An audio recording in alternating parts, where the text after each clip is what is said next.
Welcome to the Living the Dream podcast with Curveball. If you believe, you can achieve.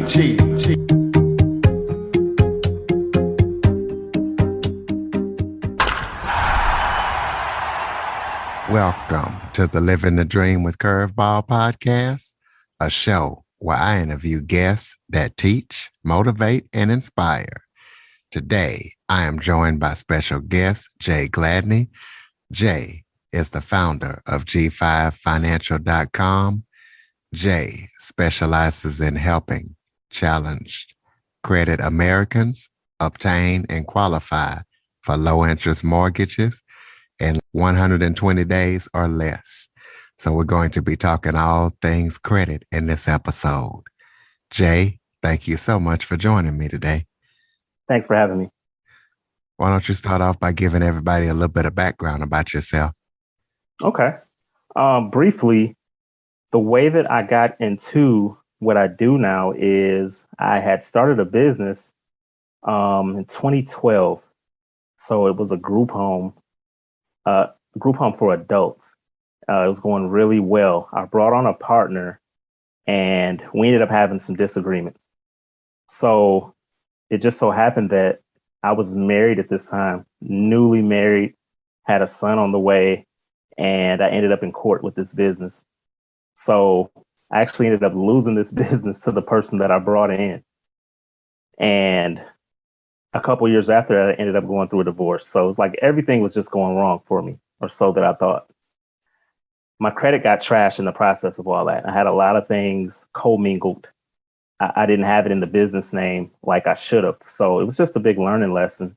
In the midst of that, I found a credit repair company to try to help me out. They did what they could. And basically they told me, hey, we've done all we can. You need to go figure the rest out. So I just started studying credit repair laws. It's called the FCRA. And I ended up going to an event in Orlando, Florida, which is like the credit repair capital. Which I didn't know at that time. And I just met a lot of people who were professionals. They owned 6, 7, and 8-figure companies repairing credit. So I'm just like, wow. And finally, I got back on my feet credit wise. I ended up cleaning my situation up, getting back into the 700s. I'm really open about that. And people were like, how did you do it? So I started helping other people. And here we are. I have my own company. Helping people every day with their credit in the same type of situation that I was in. Why don't you kind of hit some highlights on those credit repair laws? Because I interviewed somebody before and didn't know a lot of that stuff existed. So kind of hit some highlights, or at least the main stuff that people might need to know that they might not realize when it comes to credit repair. Okay. Well, one thing you should know is that two things that people probably don't know is that everything on your report, there are over 300 data points that data furnishers have to adhere to. There are laws around how everything is reported. So something can be on your report. It can be a collection. It could be a late payment. It can be a charge off. You can owe that. But if it's not reported properly, then you have the right to dispute that. So when you dispute that, if you say, hey, this is not reporting properly, you have rules that you have to abide by because of the FCRA. And if you're not abiding by that, then you have to remove this. So you still owe that debt, but that debt won't show up on your credit report. So it won't stop you from obtaining credit in most places. Another thing is that credit works like this. It's really simple. This is the way that I explain it to people. It's just data. So every payment experience is either positive or negative. So a lot of people are caught up with their score. And what I see is a lot of people, you can have a 740 credit score and still get denied for a loan or a credit card. The reason that is because a score doesn't matter as much as we've been trained to think that it does. What matters is the amount of positive payment experiences on your report. So I can manipulate it. I can manipulate my score by becoming an authorized user on my mom's credit card or something like that. So my mom is close to 60. So she has credit cards that, I don't know, probably 15, 20 years old, I'm sure. So one of those cards, if I was added as an authorized user, I'd shoot up to a 740. So if I was to take that off, then I could drop back into the 600s. So banks aren't stupid. They know about that. So they're looking for primary positive payment experiences. That's what they're looking for. If you have more overwhelming positive payment experiences, then your credit is looked at favorably. You're a low risk of not paying. So that's all it is. It's just getting positive payment experiences on your report and removing negative payment experiences. So talk about some tips that can help people get their scores up so they can save interest. Because, I know you said that the score is not really what we think it is, but if you do have a higher score, you can save interest. Am I correct? Absolutely. Absolutely. So the score will come. So like I said, if you do the right things, then the score will come. So this is how a FICO score, which is the score that most people are talking about, because you have the FICO score and then you have a Vantage score. A lot of people get that confused. A lot of credit monitoring companies and even Credit Karma, they use Vantage score. So that's totally different from FICO. Vantage score has 6 data points and they weigh more on payment history.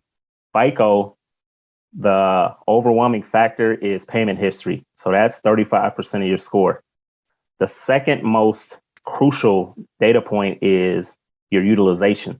So if you have a card with a $10,000 balance, you probably want to keep that balance below 10%. Because if you have a card with $10,000 on it and you keep it at 8,000, 9,000, then it what it says is that you're stressed financially. So if you keep it under 10% or less, in between like 1 to 9%, then it's saying that, hey, like I'm not pressed for money, so I can handle credit. And so lenders look at that more favorably. So those are the main things. It's payment history, and then it's utilization of whatever credit you do have. You don't want to overdo it. So just because you have credit, don't overextend it. What advice and tips can you give first-time home buyers, and tell us how you go about helping credit-challenged Americans get mortgage at a low interest in 120 days or less? Okay. So for a first-time home buyer, what you want to do is you want to go and pull your credit report. A lot of people don't even know what's on their credit report. So you can go to annualcreditreport.com and get a copy of your credit report. So just go on there and make sure that everything on there belongs to you, because you'd be surprised. So make sure everything belongs to you. Make sure everything is accurate. So that's the first step. If you do find any discrepancies on there, what you want to do is reach out to whichever bureau that you see that discrepancy on. So the main bureaus are Experian, Equifax, and TransUnion. So if you see a discrepancy with any one of those, you can go ahead and write a letter and say, hey, and it can be in layman's language. It doesn't have to be in legalese. You can just say, hey, this, what I'm seeing on my credit report, this is not mine, or this is not accurate. I have proof that I paid this. Here's a receipt. And you just want to make sure your credit report is looking as favorable as possible. And then, like I said before you go and contact the lender for pre-approval, just get your balances down under 10%. So any revolving credit cards you have, just bring them down below 10% before you even go apply. So that's one of the main things. Another thing that they look at is debt to income ratio. So you want to get your debts as low as possible. That looks favorable, and you want to have cash reserves. So if you do those things, if you have, your debt to income, you have some cash reserves, and then you have low utilization, they'll look at you more favorably, and you'll have the better chances of qualifying for more types of loans, because there are a lot of loan products out there. Well, speaking of discrepancies, I know I had an issue. I guess that was a guy in the same city named my name, and they said I owed a medical bill that I know I didn't owe, and I called them, Equifax it was, and tried to talk to them, and they were like, well, you're going to pay it. You owe it. you just don't want to pay your bills. This is your name. And I said, okay, what's the birth date and social security? And they told me, and I said, that's different. They're like, well, you're going to have to figure it out. It's not our problem. You're going to have to prove it. What I eventually had to do is actually send them my insurance to tell them there's no way I could have a medical bill like that because my kids, we have insurance. And not only that, I have my private insurance and my kids are also on care here in the state of Kansas. And once I sent it to them, they finally dropped it, but they were determined to stick me with that. Yeah. So it's not in the credit bureau's best interest to make sure everything's accurate. So everybody's out for themselves. That they're not looking to make sure that your file is correct. So it's up to us. So like I said, I encourage everybody to just pull your credit report and know what's on there. Because things like that happen, what happened to you, and I'm sorry that happened to you, but that's more common than it should be. Where you talk about how you could help credit challenged Americans get a low interest mortgage. Tell us about how you do that, because it's one thing to have good credit and get a low interest, but it's another thing to be credit challenged and get a low interest in 120 days or less. Okay. Well, my process is I've been doing this for about 4 years, going on 5 years. So I pretty much know what to look for. I know what lenders are looking for. So if someone comes to me and they have a certain type of credit situation that's not too bad, I'll go ahead and challenge any negatives they have. And then I instruct them on which credit products to go ahead and get and start making positive payments. So there are a few credit products that I recommend to establish positive payment history. So I'll recommend some of those to the client, whichever one they need. And then, like I said, I challenge whatever negatives they have. So for most people coming in, if their situation is not too bad, I can do that within 4 months. If somebody's situation is it's dire, then I won't make that claim to them. I'll let them know, hey, your situation is very unique, and it's going to take longer than 120 days. But most people, I can get them in and out in 120 days or less. Most within 100 days, actually. So it's about challenging the negatives and then recommending any products that they can establish some positive payments with. Well, you and I both know that they don't really teach money correctly in school or with kids growing up. So can you give parents like myself advice and tips on what we should be teaching our kids about money that's not being taught? Yes. So kids are preyed on by banks.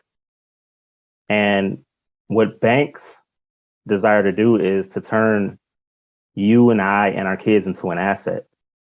So as soon as they get to college or even before they leave high school, sometimes they're contacted by banks with credit cards. And what they're banking on, no pun intended, is that the kids would get these credit cards and they would maintain a balance on them and they would pay interest for life on credit cards. So that's the whole game. They know exactly which portion of people will default. They know how many people will carry a balance and pay. They know who will, about how many people will keep a balance low. So it's in their best interest to reach out to all of the kids who have no credit and to give them a card. So what we want to teach our kids to do is to not be afraid of credit. So we don't want to teach them that credit cards are a bad thing, because that's on one extreme. Credit cards aren't a bad thing. It's just a tool. So we want to teach them that this credit is a tool to help you. And so if you don't have the money to pay this credit card off at the end of the month, then you shouldn't be buying something that you can't afford. And it's that simple. So a credit card is not free money. It's just a tool. And that's like the scope that we have to give our children. I know that we live in a hyper consumer society, but that's the best that we can tell our kids is, hey, buy what you can afford to pay in 1 month. If not, you don't want to carry a balance for food. You don't want to be paying interest for, food that you ate. That's just not wise, because what we want to do is invest in our own assets. We don't want to be an asset for banks. So we want to save our money to invest. So let's talk about, there's like 1% of the people in the world that's rich, but most of us are just trying to make it. Give us some advice about how to close that wealth gap. Okay. So one of the main things is that I just touched on is credit. So wherever you're paying high interest rates, we want to stop doing that as quickly as possible. So if we have high interest credit cards, high interest auto loans, high interest mortgage, what we want to do is better our credit situation as quickly as we can, and then refinance and get that interest rate down. And then what we want to do is take that money and begin to learn and self-educate on investing, because like I said, we can't depend on schools to educate us about that. So you got good index funds, but there are also a lot of other investment opportunities, and I don't recommend any because I've been crucified over one cryptocurrency back in May. So I don't recommend anything anymore. But that's the main thing, is that we should stop paying out so much in interest, and we should take that money and be able to funnel it into investments of our own. And that's the way that we can get out of being, as most people will end up in retirement, they'll be dependent on the government. And it's an alarming percentage. So we want to put ourselves in a position to where we can live off of money that we've invested wisely. And the younger you get started, the better. Well, let's talk about business finance. Let's talk about the differences between personal and business finance, and give some great tips that you've been given for personal finance with business finance. Okay. So this was one thing I had to learn, is that you should, if you have a business, that you should have a business credit card. And the reason you want to do that is because a business credit card is treated differently. So I just preached to everybody about having low utilization on personal credit cards. Well, for business credit cards, that doesn't apply. So if you have a business credit card and it has a $10,000 balance, you can keep a $8,000 balance on there and it won't affect you negatively. Why? Because they know you're running a business. So a business is like a cheat code or a hack in America, because they're taxed favorably by the government. And then also, like I said, with the credit system, it's different. So you can carry high balances and you can take risks and not be penalized like with your personal credit. So that's the advantage of having business credit. So what's a good score you would say for personal credit, and what's a good score for business credit that a person needs to strive to have? Okay. So for personal credit, what you want to do is you'd want your score to be around 720 to 740. 850 is the highest it can go, but that's more like vanity. You don't really get a lower interest rate that it wouldn't even be meaningful. If you have a 720, 730, 740, that's pretty much prime. That's pretty much the best you're going to get. With business credit, your paydex score, you want to have it about an 80. So an 80 means that you make on-time payments all the time. 100 is the highest score for business credit score. That means you pay ahead of time. So that's what you should shoot for. Just say a 740 personal credit and an 80 with business credit. Talk about where you see the U.S. economy headed, especially after the pandemic, or going through all the stuff that we've been going through for the past 19 months. Okay. Well, I'm a Texas resident, so Texas is like its own country. So I'll exclude Texas from this, because Texas, I believe, has like the ninth largest economy. And it's just one state in one country. And it's like the ninth largest economy in the world, I believe. I don't know. Where I see the economy going in, let's say, the next 2 to 3 years is, with all the money that's been printed and the dollar being devalued, I have recommended certain investments to people to hedge against that. So historically, when a currency is deflated, it's like a ripple effect. So it leads to hyperinflation. And like I don't want to, I really don't want to recommend any investments, but I want everybody to just educate yourself on investments and look at the history of nations. And any nation that's taken its currency off of the gold standard, inflation always comes. So we've printed a lot of money, more than ever in this country, in the past year and a half, 19 months, like you said. So what's going to come and what has to come is inflation. And so what that means is that basically the dollar is trash. So I was taught to save money, but I just don't agree with that because money is it's becoming worthless. So if you can take money or the dollar and convert that into other things, that would be the best thing to do right now.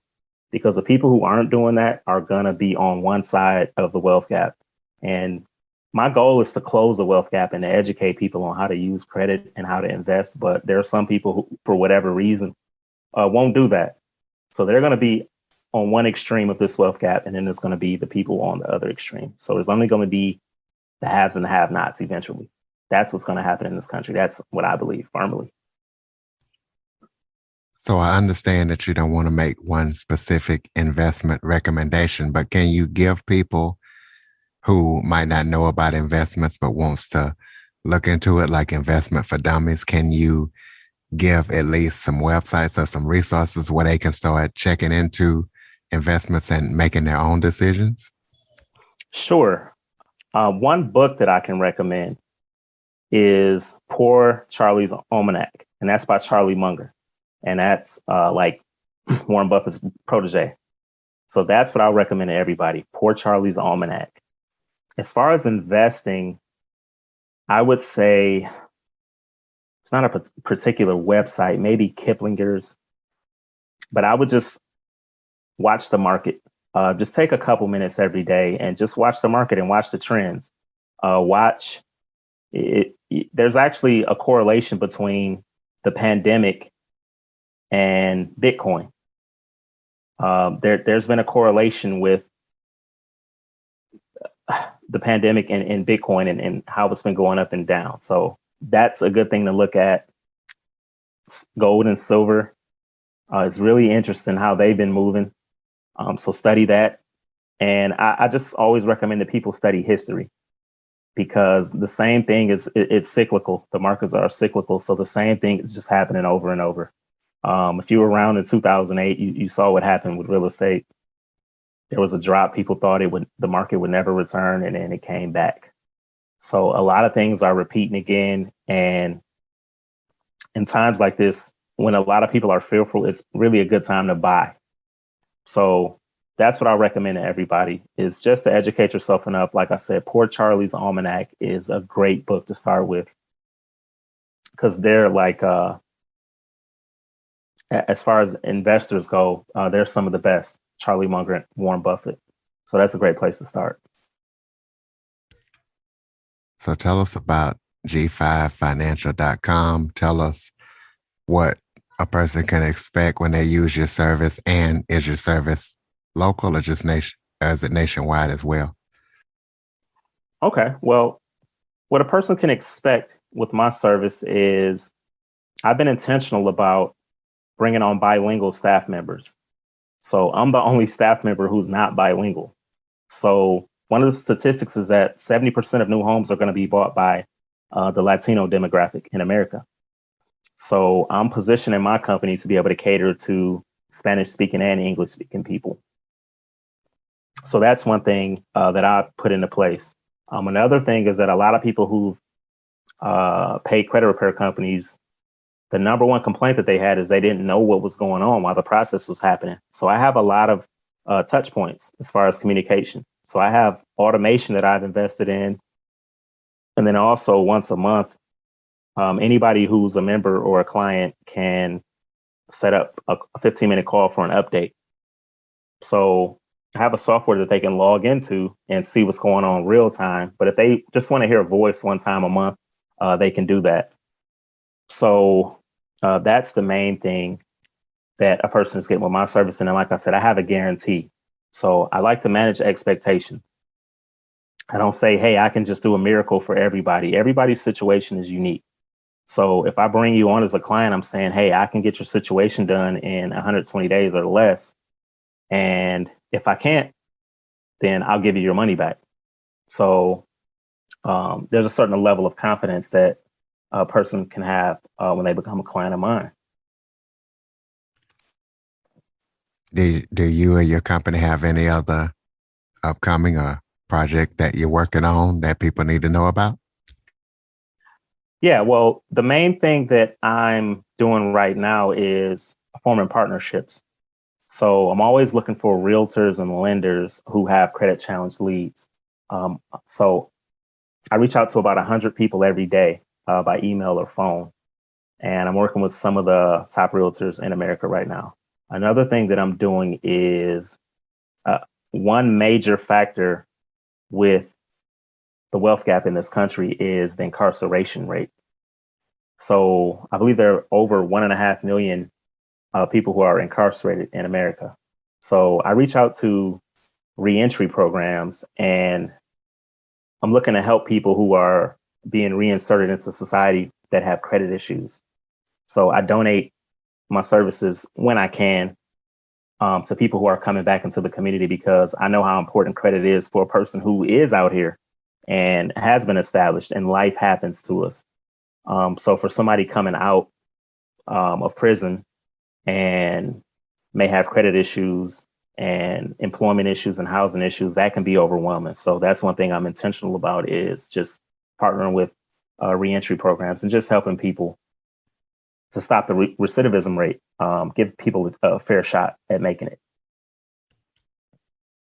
Go ahead and throw out your website, your social media contact links, so how people can connect with you, and is your service nationwide so anybody can contact you? Okay. Yeah. So my service is nationwide. The only states I don't handle is Georgia and Idaho. So there's certain laws in each state, and those two states prohibit me from coming in. Georgia, you can only do credit repair if you're a not for profit or if you, I believe you have to be a realtor and or a broker, and I'm not either. So my site is g5financial.com. It's the letter G, the number 5, financial.com. And you can find me on Instagram. I'm Credit Cowboy.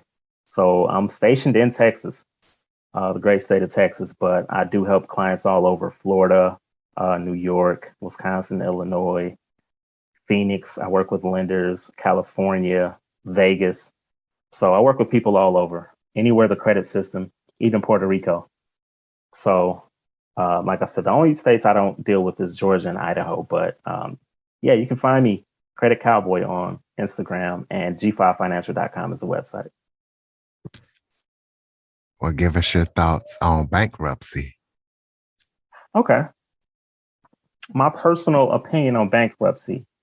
So I share my personal story with you, and I've had my back against the wall financially, and I didn't think about bankruptcy. So bankruptcy is, I just want people to look at it as a last resort because credit can be repaired. So I'm thinking that people file for bankruptcy because they have debts that are they just got out of hand and life happens. So one thing I've seen though is people filing for bankruptcy that shouldn't, and they have debts that aren't even really big enough. And I know everything is perspective, but a bankruptcy is not the end of the world if you have filed bankruptcy. So after 2 years, the effect of a bankruptcy on your credit, it goes down significantly. And then after 7 years, I believe Chapter 13 falls off. And 10 years, I believe Chapter 7 falls off. So what a person can do after filing bankruptcy is just to go ahead and get a secured card like Capital One has a great secured card. Discover it. Credit Builder card. There are a few secured cards I would go ahead and get right away if I filed a bankruptcy and just begin to rebuild. So you want to keep your balances, like I said, below 10% and just start from there.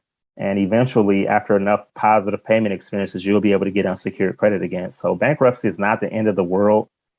But like I said, I just want people to keep everything in perspective. And it's not always the end of the world. You know, when you have a debt that seems larger than life, or you have a situation, I would really just talk to some people before filing bankruptcy because, you know, it sticks around for so long. So that's my take on it. Got any final thoughts before we close it out? Yeah, I just want to encourage everybody to understand that credit is the most powerful tool available to adults in America. So we want to guard that. We want to guard that tool.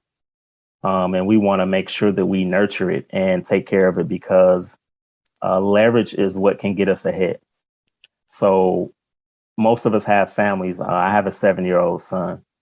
And so I can remember, like I said in my book, you know, having a job and not being able to have a decent vehicle, or having a job and not being able to have a decent place to stay. And it was all due to credit. So your life will get better as your credit gets better, generally. So I just want to encourage people to get a hold on finances and not let it be taboo if you grew up in a home and credit wasn't talked about, just to talk about it and to learn about it, and make it normal, you know, to talk about. So yeah, check out my book, The Money Book. It's on Amazon. It's only $9.99, and it gives a lot of insight, and I share my personal story. I'm an open book. So yeah, I forgot to talk about that book. Tell us about the book real quick and tell us what it's about. And you said it was on Amazon.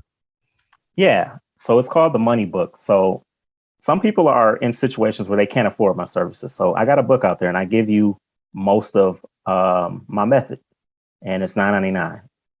And it's on Amazon. It's called The Money Book, A Brief Guide to Building Personal and Business Credit in Any Economy.